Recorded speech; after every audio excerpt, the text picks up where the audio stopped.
Hello welcome back dear students. मैं रंजन कुमार और आज से स्टार्ट करने वाले हैं इम्पोर्टेंट क्वेश्चन का सीरीज जो इस बार आपके बोर्ड एग्जाम में आने की संभावनाएं हैं। तो देखिए, एकदम आसान आसान शब्दों में लिखे हुए हैं, एकदम आसानी से आपको समझ में आएगा। अगर आपको समझ में आए, आपके लिए ये हेल्पफुल लगे वीडियो, तो अपने दोस्तों के साथ भी शेयर कीजिएगा। डजेंट मैटर कि वो कहाँ पढ़ रहा है, किस कोचिंग में पढ़ रहा है। सो सो आज के क्लास में हम लोग इतिहास के फर्स्ट चैप्टर का इम्पोर्टेंट क्वेश्चन पढ़ने वाले हैं। So let's start. First question है, मेजिनी कौन था? इसके बारे में लिखना है। तो इसका परिचय पूछ रहा है कि इसके बारे में संक्षिप्त में बताइए कि ये कौन था।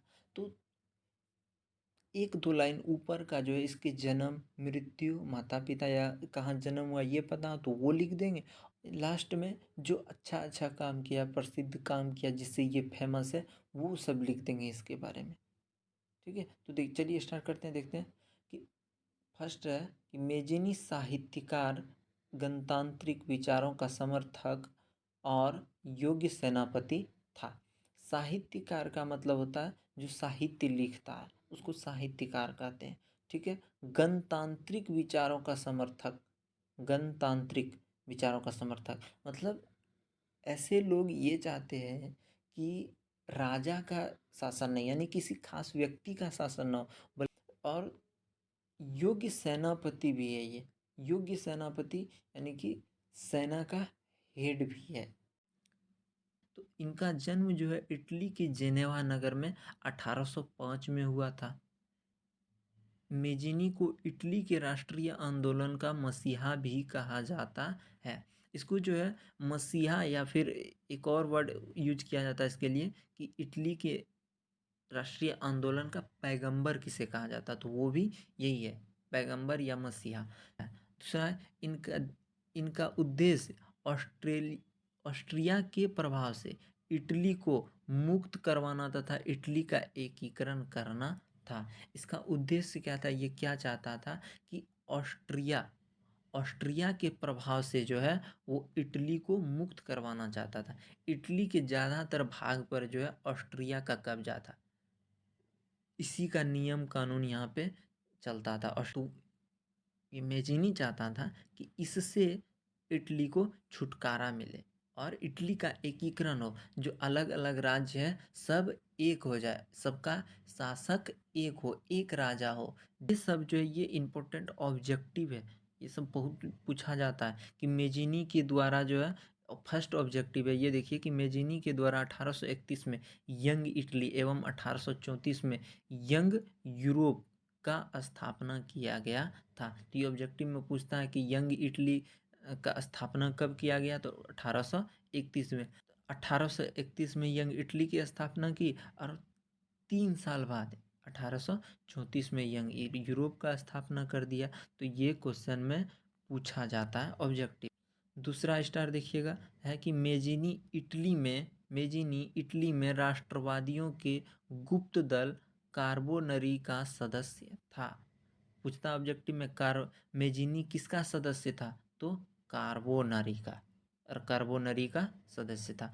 तीसरा लास्ट ऑब्जेक्टिव है यहाँ पे देखिएगा कि मेजिनी को इटली के एकीकरण का मसीहा या पैगंबर भी कहा जाता है। तो ये देखिए ऊपर भी ऑब्जेक्टिव बना कि मेजिनी कैसे विचारों का समर्थक था, तो गणतांत्रिक विचारों का समर्थक था और योग्य सेनापति भी था। ऑब्जेक्टिव में पूछता था निम्नलिखित में से मेजिनी क्या थे, तो सेनापति भी थे।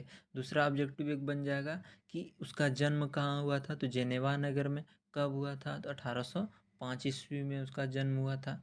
ठीक है। और एक और बनेगा कि किसे जो है इटली के राष्ट्रीय आंदोलन का मसीहा या इटली के एकीकरण का मसीहा कहा जाता, तो वो है मेजिनी। तो क्वेश्चन है कि काउंट कावूर कौन थे, तो आंसर कि काउंट कावूर एक सफल कूटनीतिज्ञ थे। कूटनीतिज्ञ मतलब होता है जो बहुत ज़्यादा चाल चलने जानता है। इनका जन्म पिडमॉन्ट के एक सामंत पिडमाउंट के एक सामंत सामंत का मतलब होता है बड़े जमींदार, जिसके पास ज़्यादा जमीन जायदाद हो, के घर में हुआ काउंट कावर का जन्म जो है वो पिडमाउंट के एक सामंत यानी बड़े जमींदार के घर में हुआ था। अपनी शिक्षा समाप्त करने के बाद उन्होंने सेना में इंजीनियरिंग के पद पर भी कुछ दिन काम किया। जब उसका शिक्षा दीक्षा समाप्त हो गया तो वो सेना में जो है इंजीनियरिंग के पोस्ट पर कुछ दिन काम किया, लेकिन कुछ दिन बाद जो है वो इस्तीफा दे दिया। ठीक है, और जाके अपना ज़मीन जायदाद संभालने लगा था। उतना तो लिखे नहीं है इसमें, क्योंकि 2 नंबरा है, ज़्यादा नहीं लिखना है। घर गया, उसके बाद वो धीरे धीरे पॉलिटिक्स में घुसा, क्योंकि सेना में जाके ये समझ में आया कि नहीं, इतना में कुछ नहीं होगा, हमको बहुत ज़्यादा पावर चाहिए, तब ही अब हम अपने देश का एकीकरण कर सकते हैं, एक कर पाएंगे और विदेशियों को भगा पाएंगे। और 1852 में जो क्या हुआ कि विक्टर एमेनुअल ने इन्हें अपना प्रधानमंत्री बना लिया। विक्टर एमेनुअल कौन था? तो ये पिडमाउंट का शासक था। ठीक है, और ये पिडमाउंट का शासक था, तो ये पिडमाउंट का क्या बन गया? प्रधानमंत्री बन गया। फिर इटली के एकीकरण में काबूर जी ने अपना अहम योगदान दिया, क्योंकि बहुत ऐसा ऐसा काम किया जिससे कि इटली का एकीकरण संभव हो पाया। तो दूसरा क्वेश्चन यहाँ देखिएगा, नीचे है कि इटली के एकीकरण में काउंट कावर की क्या योगदान था, क्या योगदान था, ये पूछ रहा है। तो आंसर है कि इटली के एकीकरण में काउंट कावर ऑस्ट्रिया को सबसे बड़ा बाधा मानता था। तो आपको हम पीछे भी बताएं कि इटली के ज़्यादातर भाग में जो है किसका कब्जा था? ऑस्ट्रिया का कब्जा था। तो जाहिर सी बात है कि ज़्यादा बाधा तो ज़्यादा इसी से है उसको। वो ज़्यादा भाग पे जब कब्जा दिया नहीं ना छोड़ेगा उसको, एक करने नहीं देगा। और यहाँ का शासक भी तगड़ा था, जो कानून बनाता था ऑस्ट्रिया वाला, वही इस सब को फॉलो करना पड़ता था इटली वाले को। तो इसी को जो है सबसे बड़ा बाधा मानते थे काउंट काउर।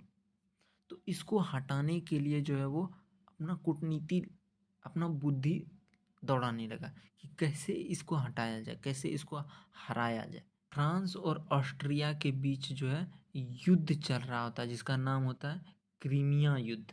कौन सा युद्ध? क्रीमिया युद्ध। देख लीजिए, क्रीमिया युद्ध कब हुआ था? 1853 टू 54 तक।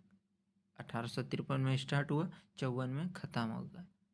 ऑब्जेक्टिव में काम आ सकता है, लिख सकते हैं तो लिख लीजिए। ये फ्रांस है, ठीक है, और ये ऑस्ट्रिया है, और ये इटली है। ठीक है, ये ऑस्ट्रिया जो है इस पे ऑलरेडी कब्जा करके रखा हुआ है, और इन दोनों के बीच में युद्ध चल रहा है। तो काउंट काबूर, ये जो इटली में बैठा हुआ है पिडमांट का प्रधानमंत्री, ये दिमाग लगाता है कि अगर ऑस्ट्रिया को हराना है तो फ्रांस से दोस्ती करना पड़ेगा। और यही मौका है कि फ्रांस और ऑस्ट्रिया में युद्ध चल रहा है, अगर हम अपना हाथ बढ़ाएं, इसको हेल्प कर दें, तो ये फिर बाद में हमको हेल्प करेगा।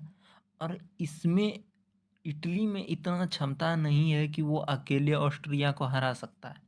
क्यों? क्योंकि इसका अलग अलग भाग पे अलग अलग देश का शासन है। ठीक है, और ज़्यादा भाग पे तो ऑस्ट्रिया का ही शासन, ऑस्ट्रिया मजबूत देश है। तो ये सोच रहा है कि हम अकेले तो नहीं पारेंगे, तो हम फ्रांस से क्यों नहीं मिल जाते हैं। तो ये जब इन दोनों के बीच क्रीमिया का युद्ध हो रहा था 1853 और 53 या 54 के बीच में, तो ये आता है, इसको बिना मांगे फ्रांस को हेल्प कर देता है, अपना सेना भेज देता है, फ्रांस को हेल्प करता है। तो क्या होता है कि फ्रांस जीत जाता है, ऑस्ट्रिया हार जाता है। और इसी बीच में जब हेल्प किया, आप भी किसी को हेल्प करेंगे तो ज़रूर है वो बदला, तो उसके बदले में कभी ना कभी आपका भी हेल्प करेगा। तो इसी में क्या हुआ कि एक गठबंधन हो गया, दोनों एक समझौता किया कि कभी तुमको ज़रूरत पड़ेगा तो हम तुम्हारा हेल्प करेंगे।